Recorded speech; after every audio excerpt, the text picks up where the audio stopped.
નમસ્કાર વિદ્યાર્થી મિત્રો, યુવા ઉપનિષદ ફાઉન્ડેશનની ઓનલાઈન પ્લેટફોર્મ પર હું આપનું હાર્દિક સ્વાગત કરું છું. તમને ખ્યાલ હોય તો વિદ્યાર્થી મિત્રો, ગુજરાતનો એક એવો વર્ગ છે કે જે ખાખી લવર્સ તરીકે ઓળખાય છે. જો કોન્સ્ટેબલ, પીએસઆઈ કે પીઆઈની જો ભરતી પડે તો ખૂબ જ ખંતથી મહેનત કરી અને પોતાની દાવેદારી નોંધાવવા માટે તે મહેનત કરતા હોય છે. એ જ રીતે ગુજરાતમાં એક એવો વર્ગ પણ છે કે જે ફોરેસ્ટ એટલે કે જંગલ ખાતાની જે અલગ અલગ પોસ્ટ જે હોય છે એની માટે પણ ખૂબ જ ખંતથી મહેનત કરતો હોય છે અને એમની આતુરતાથી આવી પરીક્ષાઓની રાહ જોતા હોય છે. તમને ખ્યાલ હોય તો હાલમાં જ ફોરેસ્ટ ગાર્ડની પરીક્ષા તે પણ ચાલુ હતી, પ્રિલિમ પતી અને તેની જે ફિઝિકલ ટેસ્ટ હતી એ પણ લેવામાં આવી. અગાઉ જીપીએસસી દ્વારા RFO range forest officer class 2ની 51 જગ્યાઓ માટે ભરતી પ્રક્રિયા પૂર્ણ કરી અને હવે તમારી જે આતુરતાનો અંત આવ્યો છે. તાજેતરમાં જ જીપીએસસી દ્વારા મદદનીશ વન સંરક્ષક વર્ગ 2 એટલે કે assistant conservator of forest class 2ની ભરતી જાહેર કરવામાં આવી છે. તો આજે આપણે આ વિડીયોમાં એસીએફ ક્લાસ 2 વિશેની સંપૂર્ણ માહિતી, એસીએફ ક્લાસ 2 માટેની સંપૂર્ણ માહિતી અહીં મેળવીશું. તો આગળ વધીએ વિદ્યાર્થી મિત્રો. હાલમાં જીપીએસસી દ્વારા કુલ 38 જગ્યાઓ માટે આ ભરતી જાહેર કરવામાં આવી છે. આ જે ભરતી પડી છે તેનું ફોર્મ તમે 15/7/2022 1 વાગ્યાથી લઈ અને 30/7/2022ના 1 વાગ્યા સુધી ભરી શકો છો. ક્યાં ફોર્મ ભરવામાં આવશે તો બધાને ખ્યાલ છે વિદ્યાર્થી મિત્રો, જીપીએસસી ઓજસ gujarat.government.in આ વેબસાઇટ ઉપર આપ ફોર્મ ભરી શકો છો. તો ખાસ 15 થી 30 આ 15 દિવસની અંદર જ ફોર્મ ભરી લેવાના છે. તો પહેલાના ધોરણે, તાત્કાલિકના ધોરણે ખાસ વિદ્યાર્થી મિત્રો ફોર્મ ભરી લેવા વિનંતી. હવે આ ફોર્મ કોણ ભરી શકે, કઈ રીતે ભરી શકે એ બધી જ માહિતી આપણે આગળ મેળવીએ. જેમ કે હાલમાં જે 38 આ પોસ્ટ પડી છે તો કઈ રીતે જે કુલ 38 જગ્યાઓ બહાર પાડવામાં આવી છે તેમાં બિન અનામત એટલે કે સામાન્ય માટે 17 છે, આર્થિક રીતે નબળા વર્ગો ઈડબ્લ્યુએસ માટે 3, એસસીબીસી 10, અનુસૂચિત જાતિ જનજાતિ આ પ્રમાણે તેમની જગ્યાઓ બહાર પાડવામાં આવી છે. આ ઉપરાંત મહિલાઓ માટે આપણને ખ્યાલ છે ગુજરાતમાં કોઈ ગવર્મેન્ટ પરીક્ષાઓમાં 33% અનામત મહિલાઓ માટે, તો બિન અનામતની મહિલાઓ માટે 5, શારીરિક અને શૈક્ષણિક રીતે પછાત વર્ગની મહિલાઓ માટે 3 પોસ્ટો આ રીતે આપવામાં આવી છે. અહીં એક વસ્તુ ખાસ ધ્યાન રાખજો વિદ્યાર્થી મિત્રો કે દિવ્યાંગ ઉમેદવારો માટે પણ 2 જગ્યા ફાળવવામાં આવી છે. પરંતુ કયા દિવ્યાંગ વિદ્યાર્થીઓ આ 2 જગ્યા માટે ઉમેદવારી નોંધાવી શકે તો એ તમારે ખાસ ધ્યાન રાખવાનું છે. દરેક દિવ્યાંગો આ પોસ્ટ માટે ઉમેદવારી નહીં નોંધાવી શકે. અહીં નોટિફિકેશનમાં ખાસ લખ્યું છે ફક્ત 2 પ્રકારની દિવ્યાંગતા, જેમ કે રક્તપિત્તથી સાજા થયેલ વ્યક્તિ અથવા તો અને એસિડ હુમલાનો ભોગ બનેલ જો કોઈ ઉમેદવાર હોય અને આ પ્રકારે દિવ્યાંગતા ધરાવતા હોય તો આ 2 પ્રકારની દિવ્યાંગતા ધરાવતા ઉમેદવાર જ એસીએફ ક્લાસ 2ની આ પોસ્ટ માટે પોતાની ઉમેદવારી નોંધાવી શકે છે. દરેક પ્રકારના દિવ્યાંગો અહીં ફોર્મ નહીં ભરી શકે. તો આ એક ખાસ ધ્યાન રાખવા વિનંતી. થાય છે મુદ્દો ક્લિયર? હવે એક આગળ વધીએ કે મહિલાઓ અહીં એક મુદ્દો ખાસ સમજવા જોઈએ વિદ્યાર્થી મિત્રો. જેમ કે અહીં મહિલાઓ માટે 0-0 કે ભાઈ બિન અનામત એટલે કે સામાન્ય વર્ગની મહિલાઓ માટે 5 પોસ્ટ પડી છે, શારીરિક અને શૈક્ષણિક રીતે પછાત વર્ગ માટે 3, પરંતુ ઈડબ્લ્યુએસ વર્ગની મહિલાઓ માટે કોઈ પોસ્ટ અહીંયા જાહેર કરવામાં આવી નથી. આ ઉપરાંત અનુસૂચિત જાતિ શિડ્યુલ કાસ્ટ એસસી માટે પણ મહિલાઓમાં અહીંયા એક પણ પોસ્ટ નથી આપી. તો આનો અર્થ શું થયો કે શું ઈડબ્લ્યુએસની મહિલાઓ આ પોસ્ટમાં કે આ અહીં ફોર્મ ભરી શકે કે નહીં?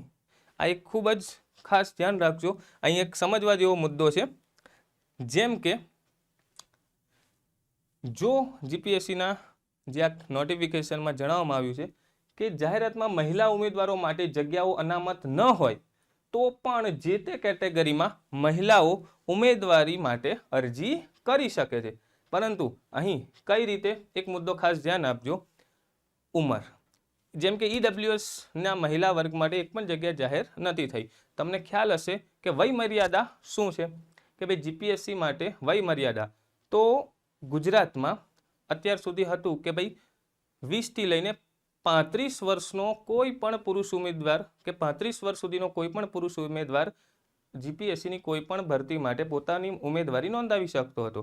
પરંતુ આપણને ખ્યાલ હોય તો લાસ્ટ ટાઈમ જેમ કોરોના કાળને કારણે ગુજરાત સરકાર દ્વારા 1 વર્ષની ઉપલી વય મર્યાદામાં 1 વર્ષની છૂટ આપવામાં આવી છે. એટલે હાલમાં નોટિફિકેશનમાં જાહેર કર્યું છે કે 20થી લઈને 36 વર્ષ સુધીના ગુજરાતમાં રહેતા કોઈ પણ સામાન્ય વર્ગનો જે પુરુષ હશે, સામાન્ય પુરુષ જનરલ કેટેગરીનો, તે પોતાની ઉમેદવારી નોંધાવી શકશે. પરંતુ મહિલાઓ માટે હવે અનામત કઈ રીતે જે મળે છે, પુરુષ માટે 36 વર્ષ. હવે જો મહિલા હશે તો મહિલાને ગુજરાત સરકાર દ્વારા 5 વર્ષનું અનામત આપવામાં આવે છે ઉંમરમાં.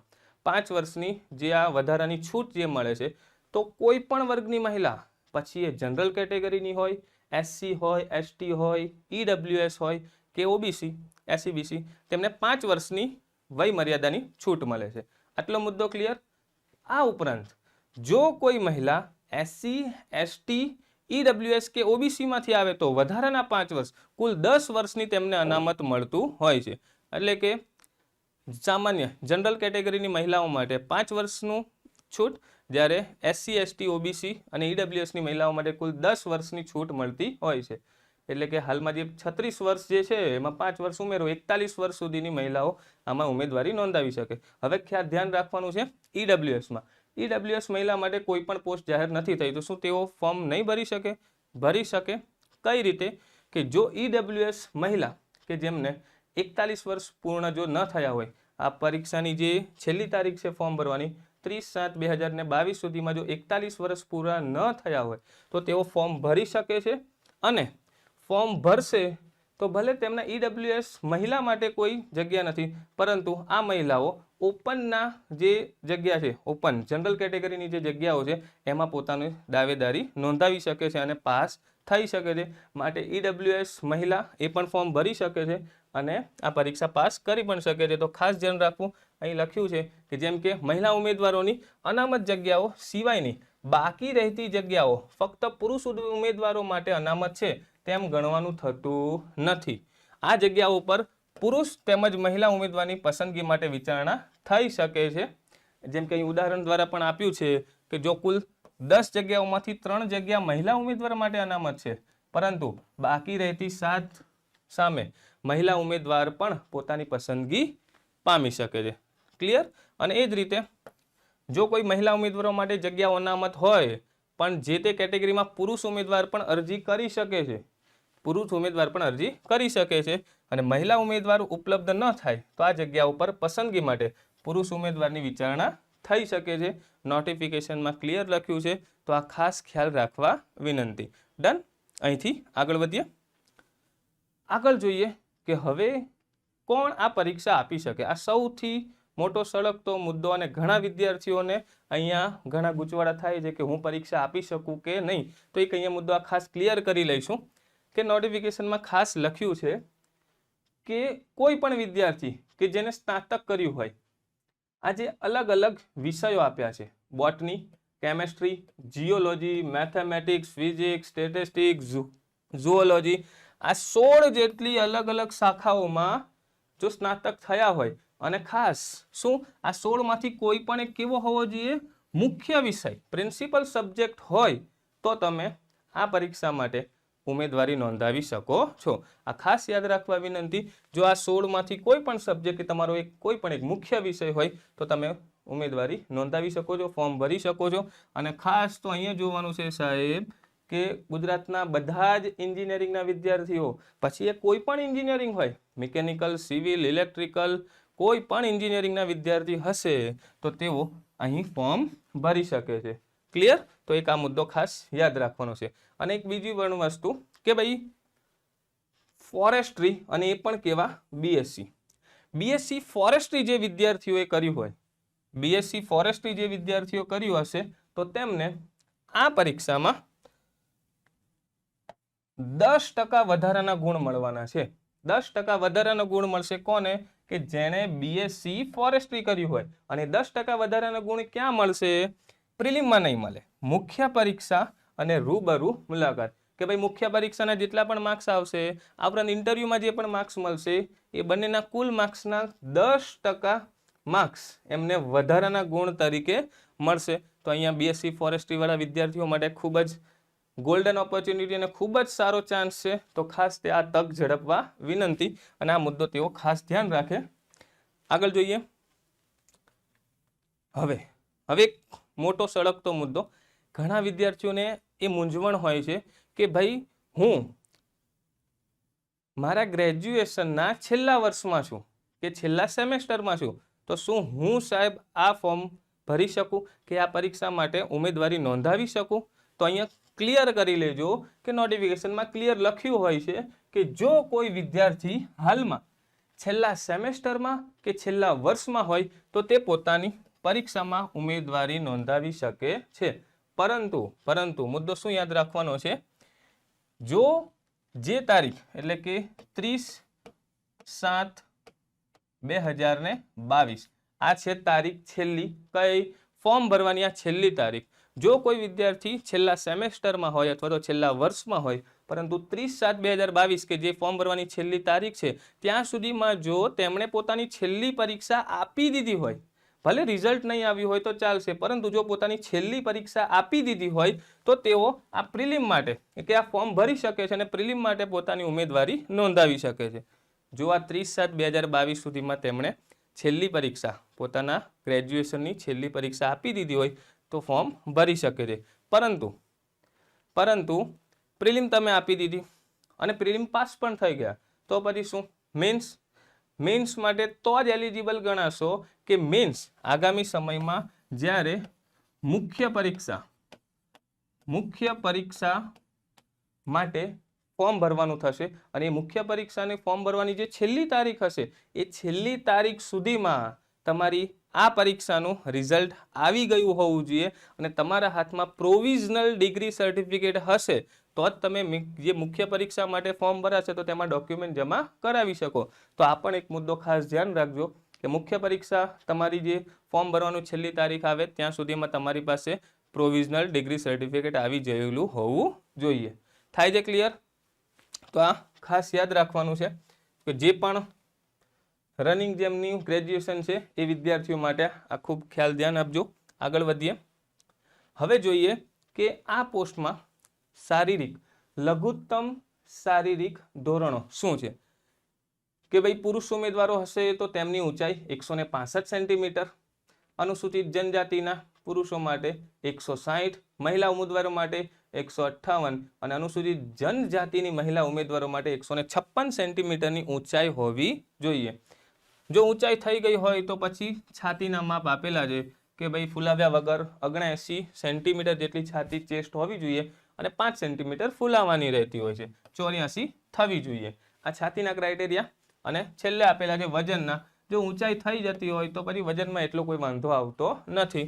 પુરુષ માટે 50 કિલો, મહિલાઓ માટે 45 કિલો મિનિમમ વજન હોવું જોઈએ. તો એક આ ખાસ ધ્યાન રાખવાનું છે. આ ઉપરાંત અહીંયા નોટિફિકેશનમાં જીપીએસસી દ્વારા અલગ અલગ ક્રાઇટેરિયા આપ્યા છે કે જો આ પ્રકારની શારીરિક કે માનસિક શક્તિ ધરાવતા જો કોઈ ઉમેદવાર હશે તો તે પોતાની અહીંયા ઉમેદવારી નોંધાવી શકતા નથી. તો આ એક ખાસ ધ્યાન આપજો. અને હવે આ થયા લઘુત્તમ શારીરિક ધોરણો. જો એસીએફ પરીક્ષામાં પણ જેમ લાસ્ટ ટાઈમ આરએફઓમાં પણ પ્રિલિમ અને મેન્સ પછી વોકિંગ ટેસ્ટ હતી, ફિઝિકલ ટેસ્ટ હતી, એ જ પ્રમાણેની આ physical test ACF class 2 assistant conservator of forest class 2માં પણ છે. તો એ પણ ધ્યાન આપજો કે જો તમારી પ્રિલિમ તમે ક્લિયર કરો છો, મેન્સ ક્લિયર કરો છો, તો ત્યારબાદ તમારે એક આ વોકિંગ ટેસ્ટ આપવાની રહેતી હોય છે. અને આ વોકિંગ ટેસ્ટ કઈ રીતે? કે પુરુષ ઉમેદવારો માટે 25 કિલોમીટર અને મહિલા ઉમેદવારો માટે કેટલા? 14 કિલોમીટર. પુરુષ માટે 25 કિલોમીટર, મહિલાઓ માટે 14 કિલોમીટરની આ વોકિંગ ટેસ્ટ કેટલા સમયમાં પૂરી કરવાની છે? 4 કલાકમાં પૂરી કરવાની રહેશે. 4 કલાકમાં આ પૂરી કરવાની રહેશે. અને અહીંયા રાહતની વાત શું છે વિદ્યાર્થી મિત્રો? જો પહેલી ટ્રાયલમાં તમે વોકિંગ ટેસ્ટ શરૂ કરો અને પહેલા પ્રયત્નમાં જો નિષ્ફળ જવાય, જો પહેલા પ્રયત્નમાં અસફળ રહેશો તો તમને એક વધારાનો ચાન્સ પણ મળે છે. પહેલા પ્રયત્ને જો અસફળ રહ્યા તો બીજો ચાન્સ મળશે, પરંતુ જો બીજા પ્રયત્નમાં પણ જો અસફળ રહ્યા તો આગળ મેળ પડે એમ નથી.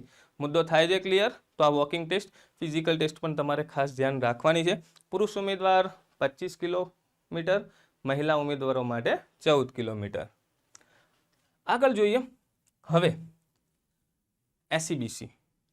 એસસીબીસીના વિદ્યાર્થીઓ માટે કે જો શારીરિક અને શૈક્ષણિક પછાત વર્ગના જે વિદ્યાર્થીઓ છે અને જે ક્રિમિલિયરમાં નથી આવતા, તો તેમને અનામતનો લાભ લેવા માટે નોન ક્રિમિલિયરનું સર્ટિફિકેટ જમા કરાવવાનું રહેતું હોય છે. ઘણા વિદ્યાર્થીઓને આ તકલીફ થાય છે. જૂનું નોન ક્રિમિલિયર સર્ટિફિકેટ મુકાઈ જાય છે અને આગળ જતા ડોક્યુમેન્ટમાં તકલીફ થતી હોય છે. તો ખાસ અહીંયા આયોગ દ્વારા જ બોલ્ડ કરીને વિદ્યાર્થીઓને જણાવવામાં આવ્યું છે કે જો એસસીબીસીના ઉમેદવારો પાસે નોન ક્રિમિલિયર સર્ટિફિકેટ હશે તો આ નોન ક્રિમિલિયર સર્ટિફિકેટ ઉપર તારીખ 1/4/2020 થી લઈને 30/7/2022 સુધીની અંદર જો ઇસ્યુ થયેલું નોન ક્રિમિલિયર સર્ટિફિકેટ હશે તો જ આયોગ દ્વારા તેને માન્ય ગણવામાં આવશે. આ ખાસ ધ્યાન રાખજો. તમારી પાસે જો તમારું નોન ક્રિમિલિયર સર્ટિફિકેટ હોય તો એની જે ઇસ્યુ ડેટ જે છે એ ખાસ ચેક કરી લેજો કે જે 1/4/20 થી 30/7/22 ની અંદર હશે તો કોઈ વાંધો નથી. નહીતર હવે દિવસો બહુ ઓછા છે તો ખાસ નવું નોન ક્રિમિલિયર કઢાવી લેવા વિનંતી. આટલો મુદ્દો ક્લિયર. મહિલાઓ માટે અહીંયા એક ખૂબ જ અગત્યનો મુદ્દો છે, ખાસ ધ્યાન દોરવા જેવો છે. એસસીબીસીમાં જે મહિલા ઉમેદવારો હશે તો તે પણ નોન ક્રિમિલિયરનું સર્ટિફિકેટ કઢાવશે. અને આ નોન ક્રિમિલિયરનું સર્ટિફિકેટ કઢાવવા માટે આપણને ખ્યાલ છે કે આવકનો દાખલાની પણ જરૂર પડતી હોય છે. પરંતુ જે પણ એસસીબીસીની મહિલા ઉમેદવારો કે જે પરિણીત મહિલા ઉમેદવારો હશે તો તેઓ પણ નોન ક્રિમિલિયર સર્ટિફિકેટ કઢાવશે. અને એના માટે જ્યારે આવકનો દાખલો કઢાવે તો એ આવકનો દાખલો ખાસ માતા પિતાની આવકવાળો આ દાખલો હોવો જોઈએ. માતા પિતાના નામવાળા આવકનો દાખલાને આધારે નોન ક્રિમિલિયર કઢાવ્યું હશે તો વાંધો નહીં આવે. તેમણે ખાસ ધ્યાન રાખવાનું છે કે પતિની આવકના સંદર્ભમાં રજૂ કરેલ જો આવકનો દાખલો હશે અને નોન ક્રિમિલિયર કઢાવેલું હશે તો એ અરજી રદ કરવામાં આવશે. થાય છે મુદ્દો ક્લિયર? આ મહિલા ઉમેદવારો માટે ખાસ કે એસસીબીસી મહિલાઓ માટે જ્યારે નોન ક્રિમિલિયર કઢાવવામાં આવે તો આવકનો દાખલો માતા પિતાના નામવાળો હોવો જોઈએ. આ એક ખાસ ધ્યાન રાખજો. આગળ વધીએ તો હવે અગત્યની તારીખો. આટલું આપણે જોઈ લીધું કે ભાઈ લાયકાત શું, ઉંમરની લાયકાત શું, અને બધા જ મુદ્દાઓ આપણે ક્લિયર કર્યા. હવે તારીખો નોંધવાની છે સાહેબ. કે અગત્યની તારીખો પહેલી, ફોર્મ તો તમે ભરી લીધું 30 તારીખ સુધીમાં, તો પહેલી ડેટ નોંધવાની છે 25 સપ્ટેમ્બર 2022. કારણ કે 25 સપ્ટેમ્બર 2022 આ વિધિન 2 મંથ્સમાં શું આવી રહી છે? આપણી પ્રિલિમ પરીક્ષા. અને આ પ્રિલિમિનરી પરીક્ષા પતે અને એનું રિઝલ્ટ સંભવિત નવેમ્બર 2022 સુધીમાં આવી શકે એમ છે. થાય છે ક્લિયર? હવે જોઈએ કે જે આ પ્રિલિમ પરીક્ષા છે તો એ પ્રિલિમ પરીક્ષા કઈ રીતની? પ્રિલિમ પરીક્ષામાં તમે ધ્યાન રાખજો કે 2 પરીક્ષા હશે, સામાન્ય અભ્યાસ 1 અને સામાન્ય અભ્યાસ 2. GS1 અને GS2 આ 2 પેપરો રહેશે. 200 માર્ક્સના બંને પેપર, 3 કલાકનો સમયગાળો, કુલ ગુણ કેટલા રહેશે? 400 માર્ક્સ. આપણને ખ્યાલ જ છે કે જીપીએસસીની જે જીપીએસસી ક્લાસ 1-2 વાળી પરીક્ષા આપીએ છીએ એમાં પણ આ જ પ્રકારનું માળખું રહેતું હોય છે. RFO ક્લાસ 2 એમાં પણ આ જ માળખું હતું અને એસીએફમાં પણ આ જ માળખું છે. તો આ ખાસ ધ્યાન રાખવાનું છે. અને અહીં આજે 400 માર્ક્સની ટેસ્ટ છે તો ખાસ 0.3 માર્ક્સ જો ખોટા પડ્યા નેગેટિવ માર્કિંગ છે. પેપર 1 અને 2 આ જે બંને પેપર હશે ઓબ્જેક્ટિવ ટાઈપ એટલે કે વૈકલ્પિક પ્રકારનું રહેશે. અને તેનું સ્તર કેવું રહેશે સાહેબ? તેનું સ્તર એ સ્નાતક કક્ષાનો તેનો અભ્યાસક્રમ રહેશે. એનો જે સિલેબસ હાલમાં તો હજી નથી જાહેર થયો પણ આગામી સમયમાં આયોગની વેબસાઇટ ઉપર એસીએફનો પણ સિલેબસ આવી જશે. તો આ ખાસ ધ્યાન રાખવું કે તેનો અભ્યાસક્રમ પ્રિલિમ પરીક્ષા માટે કેવો? સ્નાતક કક્ષાનો રહેશે. થાય છે એક મુદ્દો ક્લિયર? આ જે GS1 અને 2 હશે એ પરીક્ષા મોટાભાગના વિદ્યાર્થીઓને ખ્યાલ જ હોય છે. જીપીએસસીની પરીક્ષા જો આપી હોય કે જીપીએસસીના પેપરના એક સાઈડ પેપરની એક બાજુ ગુજરાતીમાં અને બીજી બાજુ ઇંગ્લિશમાં સવાલો આવતા હોય છે. એટલે કે બંને જ માધ્યમોમાં તમને પેપર મળશે પ્રિલિમનું. તમે કોઈ પણ લેંગ્વેજમાં ABCD ટીક કરી શકો છો, એનો કોઈ ઇસ્યુ નથી. અને પ્રિલિમિનરી પરીક્ષા પતે તો 15 ગણા ઉમેદવારોને મુખ્ય કસોટી માટે નક્કી કરવામાં આવશે. 15 ગણા ઉમેદવારોને મુખ્ય પરીક્ષા માટે, મેઇન એક્ઝામ માટે પસંદ કરવામાં આવતા હોય છે. તો એક આ ખાસ મુદ્દો ધ્યાન રાખજો. હવે ધ્યાન આપો. એ સાહેબ, ACFની પરીક્ષા પહેલી વાર આવી રહી છે, તો અમારે પ્રિલિમના 400માંથી કેટલા માર્ક્સ લાવવા? તમને ખ્યાલ હોય તો લાસ્ટ ટાઈમ GPSC દ્વારા RFO ક્લાસ 2 લેવામાં આવી હતી. તો આપણે એમાં પણ આ જ પ્રકારની પેટર્ન હતી. એનો જો કટ ઓફ જોવા જઈએ, advertise number 24 2020-21 range forest officer, તો તેનું કટ ઓફ કેટલાય અટક્યું હતું. આના પરથી આપણે એક અંદાજો લગાવી શકીએ કે ACFમાં પણ આની આજુબાજુ જ કટ ઓફ રહી શકે. મે બી થોડુંક વધારે પણ રહી શકે, કારણ કે RFO જે હતી તો કુલ 51 જગ્યાઓ હતી, જ્યારે ACFમાં કેટલી છે સાહેબ? 38 જગ્યાઓ છે. ઓછી જગ્યાઓ હોવાને કારણે મે બી કટ ઓફ ઉપર નીચે થઈ શકે. અને બીજું નક્કી કરે પેપર કેવું આવે છે તેના ઉપર. આપણે જો જોઈએ તો લાસ્ટ ટાઈમ RFOમાં પ્રિલિમ પરીક્ષામાં 400માંથી 156.15 જનરલ મેલ, EWS મેલ, SCBC મેલ, SC બધા જ માટે, અને ST માટે થોડુંક ઓછું હતું, 156.15 માર્ક્સ આ પ્રિલિમનું કટ ઓફ હતું. તો આની આજુબાજુ તમે માર્ક્સ લાવવાનું વિચારી શકો. 160-70 સુધી લાવો તો કોઈ વાંધો આવે એવો નથી લાગતો. એ જ રીતે ફિમેલ માટે પણ તમે જોઈ શકો છો. તો આ પ્રમાણે આપણને એક તૈયારી કરવાની એક દિશા અને ગાઈડલાઇન્સ આપણને એક માહિતી મળી રહે. ડન. તો પ્રિલિમ આગળ જો વધીએ તો બીજી અગત્યની તારીખો કઈ નોંધવાની છે સાહેબ? પ્રિલિમ પતી ગઈ, પાસ થયા, તો હવે આવશે મેન્સ. અને મેન્સ ક્યારે છે? 5, 11 અને 12 ફેબ્રુઆરી. 25 સપ્ટેમ્બરે જો પ્રિલિમ પતે તો 4 થી 4.5 મહિના પછી આપણી મેન્સ પરીક્ષા છે 5, 11 અને 12 ફેબ્રુઆરીના રોજ. હવે જે આ 3 દિવસો છે, પહેલા દિવસે હશે આપણા 2 પેપર, ગુજરાતી અને અંગ્રેજી. બીજા દિવસે હશે 11 તારીખે GS 1 અને 2, અને 12 તારીખે ફક્ત એક જ પેપર હશે GS 3. ક્લિયર? તો આ રીતની 3 દિવસ પરીક્ષા રહેશે.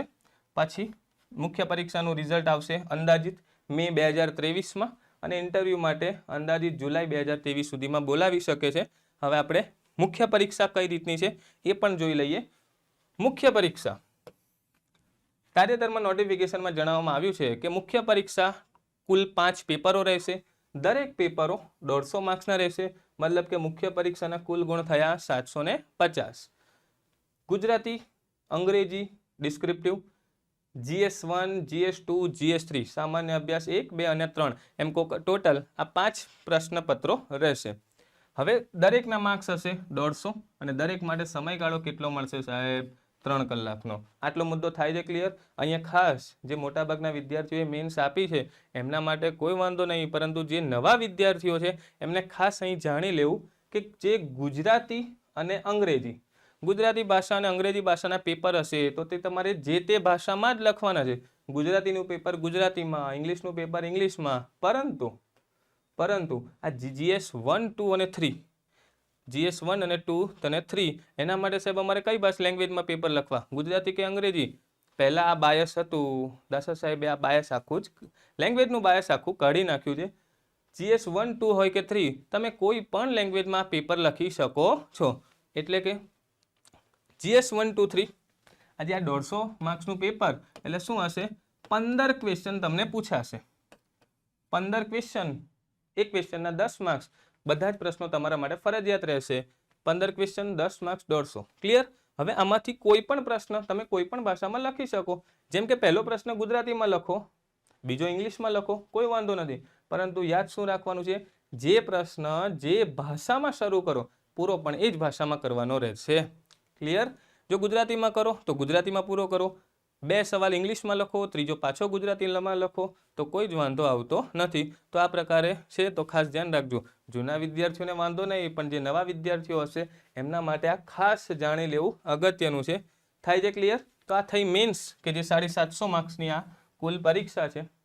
મેન્સ આપી દીધા પછી, મેન્સ આપ્યા પછી કટ ઓફ પડશે મેન્સનું, અને 3 ગણા ઉમેદવારો જે પોસ્ટ છે એના 3 ગણા ઉમેદવારોને શાના માટે રૂબરૂ મુલાકાત ઇન્ટરવ્યૂ માટે પસંદ કરવામાં આવશે. ઇન્ટરવ્યૂ માટે 3 ગણા ઉમેદવારોને પસંદ કરવામાં આવશે. હવે આપણે જોઈ લઈએ સાહેબ આ ઇન્ટરવ્યૂમાં પસંદગી કઈ રીતે પામવી, કેટલા માર્ક્સ લાવવું. જેમ આગળ આપણે જોયું પ્રિલિમનું કટ ઓફ, તો હવે મેન્સમાં એક જોઈ લઈએ કે મેન્સમાં હું 750માંથી કેટલા માર્ક્સ લાવું તો હું ઇન્ટરવ્યૂ માટે ક્વોલિફાય થઈ શકું, કે મને ઇન્ટરવ્યૂ લેટર આવે, ઇન્ટરવ્યૂનો કોલ આવી શકે. તો જુઓ સાહેબ આ જે છે અંદાજિત કટ ઓફ છે શાનું, આરએફઓનું. લાસ્ટ ટાઈમ જેમ આરએફઓનું જે ફાઇનલ રિઝલ્ટ આવ્યું એમાં જે ઉમેદવારો ઇન્ટરવ્યૂ આપ્યું પરંતુ ફાઇનલ સિલેક્શન નથી થયું, તો જેટલા ઉમેદવારોને બોલાવ્યા હતા ઇન્ટરવ્યૂ માટે, તો એમાં છેલ્લામાં છેલ્લા કેટલા માર્ક્સવાળા ઉમેદવારને પણ ઇન્ટરવ્યૂ માટે બોલાવ્યા હતા આ તે માર્ક્સ છે. મતલબ કે જનરલ મેલ, તો જનરલ મેલના જેટલા ઉમેદવારો ઇન્ટરવ્યૂ આપવા ગયા હતા એમાં છેલ્લામાં છેલ્લો માર્ક્સ 314.75 હતા. એટલે કે 314.75 થી ઉપર બધા જ માર્ક્સવાળા વિદ્યાર્થીઓને ઇન્ટરવ્યૂ માટે બોલાવ્યા હતા, આનાથી નીચેવાળાને નહીં. મતલબ થઈ ગયું ને આપણું આ કટ ઓફ. તો એક આ મેન્સનું કટ ઓફ. એ જ રીતે ઈડબ્લ્યુએસ મેલ માટે 315, એસસીબીસી મેલ 314.75, જનરલ ફિમેલ કમ્પ્લેટ 300 માર્ક્સ.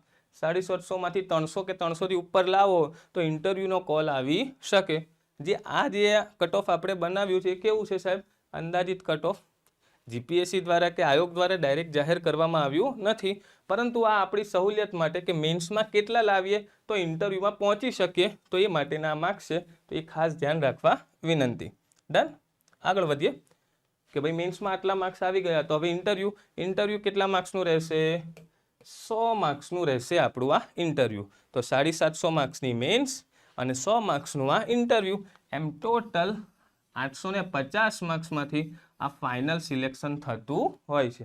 મુદ્દો થાય છે ક્લિયર? 800, ચલો મેન્સ પાસ થઈ ગયા, ઇન્ટરવ્યૂ પણ આપી દીધું. એ સાહેબ હવે 850માંથી કેટલા માર્ક્સ લાવવા, એનામાં એસીએફના તો કોઈ ડેટા નથી, પરંતુ આપણી પાસે લાસ્ટ ટાઈમ આરએફઓના ડેટા છે કે જે આરએફઓનું ફાઇનલ રિઝલ્ટ આવ્યું ત્યારે કંઈક આ પ્રકારનું કટ ઓફ હતું. જેમ કે રેન્જ ફોરેસ્ટ ઓફિસર, ખાસ ધ્યાન આપજો, એડવર્ટાઇઝમેન્ટ નંબર 24/2021. તો એનું ફાઇનલ રિઝલ્ટ છે કે જેમાં 850 માર્ક્સમાંથી જનરલ મેલ 399 કટ ઓફ અટક્યું હતું. જે 51 જગ્યાઓ માટે આ પરીક્ષા આરએફઓ હતી, 399થી ઉપરના બધાને પાસ કર્યા હતા, 399થી ઓછાવાળા ફેલ. તો આ ફાઇનલ કટ ઓફ છે આરએફઓનું. તો હવે એસીએફમાં 38 જગ્યા છે, આની આજુબાજુ જ વત્તા 20 ઓછા 20 જે પણ હોય ±10 આની આજુબાજુ મેરિટ અટકી શકે, જે પ્રમાણેનું પછી પેપર. 38 જગ્યા છે એટલે ઉપર રહેવાની શક્યતા રહેલી છે. તો તમે આ માર્ક્સ જોઈ શકો છો. ઈડબ્લ્યુએસ મેલ 391, એસસીબીસી મેલ 384 માર્ક્સે પાસ થયા છે. તો આ ફાઇનલ સિલેક્શન અને ફાઇનલ માર્ક્સ છે આરએફઓના. તો એસીએફના આપણે આની આજુબાજુ અંદાજ લગાવી શકીએ. તો જે તમને તમારી એસીએફની જે આગળની પાસ થવાની રણનીતિ બનાવવા માટે આ તમને ઉપયોગી થઈ શકે છે. તો ખાસ ધ્યાન રાખવા વિનંતી. થાય છે ક્લિયર? અહીં એક મુદ્દો એ હજી ધ્યાન આવે છે, એ સાહેબ તમે ક્યારના આરએફઓ, એસીએફ, આરએસઓ, એફઈએફ કરો છો, હવે આ બંનેમાંથી સારી પોસ્ટ કઈ? આપણને ખ્યાલ છે રેન્જ ફોરેસ્ટ ઓફિસર એ લાસ્ટ ટાઈમ 51 જગ્યાઓ માટે ભરતી પડી હતી, અને આ વખતે છે આસિસ્ટન્ટ કન્ઝર્વેટર ઓફ ફોરેસ્ટ એટલે કે એસીએફ ક્લાસ 2. બંનેમાંથી ઉપરની પોસ્ટ કઈ, સારી કઈ? તો ખાસ ધ્યાન આપજો. આરએફઓ રેન્જ ફોરેસ્ટ ઓફિસર એ શું છે, 3 સ્ટાર યુનિફોર્મ વાળી પોસ્ટ છે. આરએફઓ એ 3 સ્ટાર યુનિફોર્મ વાળી પોસ્ટ છે, જ્યારે assistant conservator of forest ACF એ પણ ક્લાસ 2ની જ પોસ્ટ છે. એસીએફ પણ ક્લાસ 2ની જ પોસ્ટ છે, પરંતુ આ નોન યુનિફોર્મ છે. અહીંયા આપણને નોન યુનિફોર્મ પોસ્ટ છે, અહીંયા આપણને વર્દી મળશે નહીં. થાય છે clear? Non uniform post ACF. આટલો મુદ્દો ક્લિયર? હવે બીજું, જે પણ વિદ્યાર્થી લાસ્ટ ટાઈમ આરએફઓ બન્યા કે નહીં, જે વિદ્યાર્થીઓ લાસ્ટ ટાઈમ આરએફઓ બન્યા એ વિદ્યાર્થીઓ 5 વર્ષ પોતાની નોકરીના પૂરા કરે ત્યારબાદ પ્રમોશનથી એસીએફ બની છે. આરએફઓ જે પણ વિદ્યાર્થી બન્યા તે 5 વર્ષના પોતાના કાર્યકાળ બાદ પ્રમોશનથી એસીએફ બની શકે. હાલમાં આપણી પાસે ખૂબ જ ગોલ્ડન ઓપોર્ચ્યુનિટી છે. આ 5 વર્ષ ડાયરેક્ટ સ્કીપ કરી અને તમે એસીએફ બની શકો છો. मतलब RFO थी उपરની પોસ્ટ થઈ, મુદ્દો ક્લિયર થાય છે। ACF એટલે તમને ખ્યાલ હોય તો ફોરેસ્ટમાં શું આવશે, નીચલા લેવલ પર આવે છે બીટ ગાર્ડ, બીટ ગાર્ડથી ઉપર ફોરેસ્ટર, ફોરેસ્ટરની ઉપર આવતા હોય છે RFO range forest officer, clear. અને RFO થી ઉપર કોણ હોય છે, ACF, RFO થી ઉપર આવતા હોય છે ACF, અને ACF ની ઉપર આવશે કોણ, CCF, એટલે કે ACF જે હશે એ કોણ હશે, ચીફ કન્ઝર્વેટર ઓફ ફોરેસ્ટ ના આસિસ્ટન્ટ હશે, મદદનીશ હશે, ચીફ કન્ઝર્વેટર ઓફ ફોરેસ્ટ ના મદદનીશ હશે। અને રેન્જ ફોરેસ્ટ ઓફિસર, જે રેન્જ ફોરેસ્ટ ઓફિસર જે હશે તો તેમના સુપિરિયર તરીકે કાર્ય કરશે। તો એક ખાસ ક્લિયર રાખવા વિનંતી। હવે આગળ વધીએ તો મિત્રો આ પ્રકારની ACF ક્લાસ 2 જે ભરતી પડી એની ડિટેલમાં આ પ્રમાણે માહિતી હતી, જે આશા રાખું છું કે તમને ખ્યાલ આવ્યો હશે, અનેક મુદ્દાઓ તમારા ક્લિયર થયા હશે। તો એ ખાસ ધ્યાન રાખજો અને તાત્કાલિકના ધોરણે ફોર્મ ભરવા વિનંતી। અને આ જે ACF ક્લાસ 2 ની જે ભરતી પડી તેનો સિલેબસ હજી આયોગ દ્વારા નથી મુકાયો, પરંતુ તમે RFO ક્લાસ 2 નો જે જૂનો સિલેબસ છે એના આધારે તાત્કાલિકના ધોરણે તૈયારી શરૂ કરવા વિનંતી। ફાઇનલ જે સિલેબસ ACF નો જ્યારે પણ આવે પણ RFO થી 99% સેમ હશે, એક બે મુદ્દા કદાચ બદલાઈ શકે અથવા નવા ઉમેરાઈ શકે, પણ RFO નો સિલેબસ લઈ અને એક બાદથી તમારી તૈયારી શરૂ કરો। અને ખાસ ઘણા વિદ્યાર્થીઓના મેસેજ આવ્યા, ફોન પણ આવે છે અને ઇન્સ્ટાગ્રામ ફેસબુક પર જણાવે છે કે સાહેબ યુવા ઉપનિષદની પર્યાવરણની બુક ક્યારે આવશે। તો વિદ્યાર્થી મિત્રો ટૂંક જ સમયમાં યુવા ઉપનિષદ પબ્લિકેશન દ્વારા ખાસ GPSC તેમજ આ જે ACF ની જે પણ પોસ્ટ પડી છે એના માટે પર્યાવરણની બુક્સ તાત્કાલિકના ધોરણે બની રહી છે અને ખૂબ જ જોશથી કામ પણ શરૂ છે અને ટૂંક જ સમયમાં તમારી સમક્ષ આવી પણ જશે। તો હાલમાં તમે અન્ય સબ્જેક્ટ ઉપર ધ્યાન રાખો, પર્યાવરણની બુક પણ આવી રહી છે તો ખાસ। અને આ રહ્યા આપણા તેજસ્વી તારલાઓ, તમને ખ્યાલ હોય તો લાસ્ટ ટાઈમ યુવા ઉપનિષદ ફાઉન્ડેશનના અનેક વિદ્યાર્થીઓ ભૂતકાળમાં GPSC ક્લાસ 1-2 હોય, DYSO, STI જેવી અનેક પરીક્ષાઓમાં પાસ થઈ ચૂક્યા છે, સફળ થઈ ચૂક્યા છે। તો અહીં તમે એ જોઈ શકો છો દરેક અમારા વિદ્યાર્થીઓ। છેલ્લે હાલમાં અમારા મેહુલભાઈ ભરતભાઈ શાહ કે જે ખાણ અને ખનિજ વિભાગમાં GPSC ની જે ડિપાર્ટમેન્ટલ એક્ઝામ હતી અને તેમાં ક્લાસ 1 તરીકે પસંદગી પામ્યા છે। આ દરેક અમારા સક્સેસફુલ કેન્ડિડેટ। તો હું આશા રાખું છું કે તમે પણ આમાં જલ્દીથી જ પોતાનો ફોટો નોંધાવો અને પોતાના ફોટો મુકાવી શકો છો। અહીં તમે જોઈ શકો છો વિદ્યાર્થી મિત્રો, યુવા ઉપનિષદ પબ્લિકેશન દ્વારા GPSC ની પરીક્ષા માટે અલગ અલગ પુસ્તકો આપણા પબ્લિશ છે અને સૌથી વધુ મોટાભાગના વિદ્યાર્થીઓ ગુજરાતના યુવા ઉપનિષદની બુકો વાંચતા હોય છે, તેમને પસંદ પણ છે અને તેમના રિવ્યૂ અમને મળ્યા પણ છે। તો આપ પણ આ પસંદગી ઉતારી શકો છો કે યુવા ઉપનિષદની અલગ અલગ બુક્સ કે GPSC માટે પછી બંધારણ હોય, કલ્ચર હોય, જીઓગ્રાફી હોય, ભૌતિક ભૂગોળ હોય, ઇતિહાસ હોય, આ દરેક અલગ અલગ સેક્શનમાં બુકો અવેલેબલ છે। તો આપ પણ તે જરૂરથી એકવાર જોઈ શકો છો। ડન। અને આગામી સમયમાં પર્યાવરણની પણ બુક એક જે ઘટે છે ACF માટે એ પણ આવી રહી છે, તો જેથી તમારો આખો સેટ પૂરો થઈ જાય। ક્લિયર। તો હું આશા રાખું છું કે તમને દરેક માહિતી વ્યવસ્થિત મળી હશે। તો હું હવે મારી વાણીને અહીંયા વિરામ આપું। જય હિન્દ।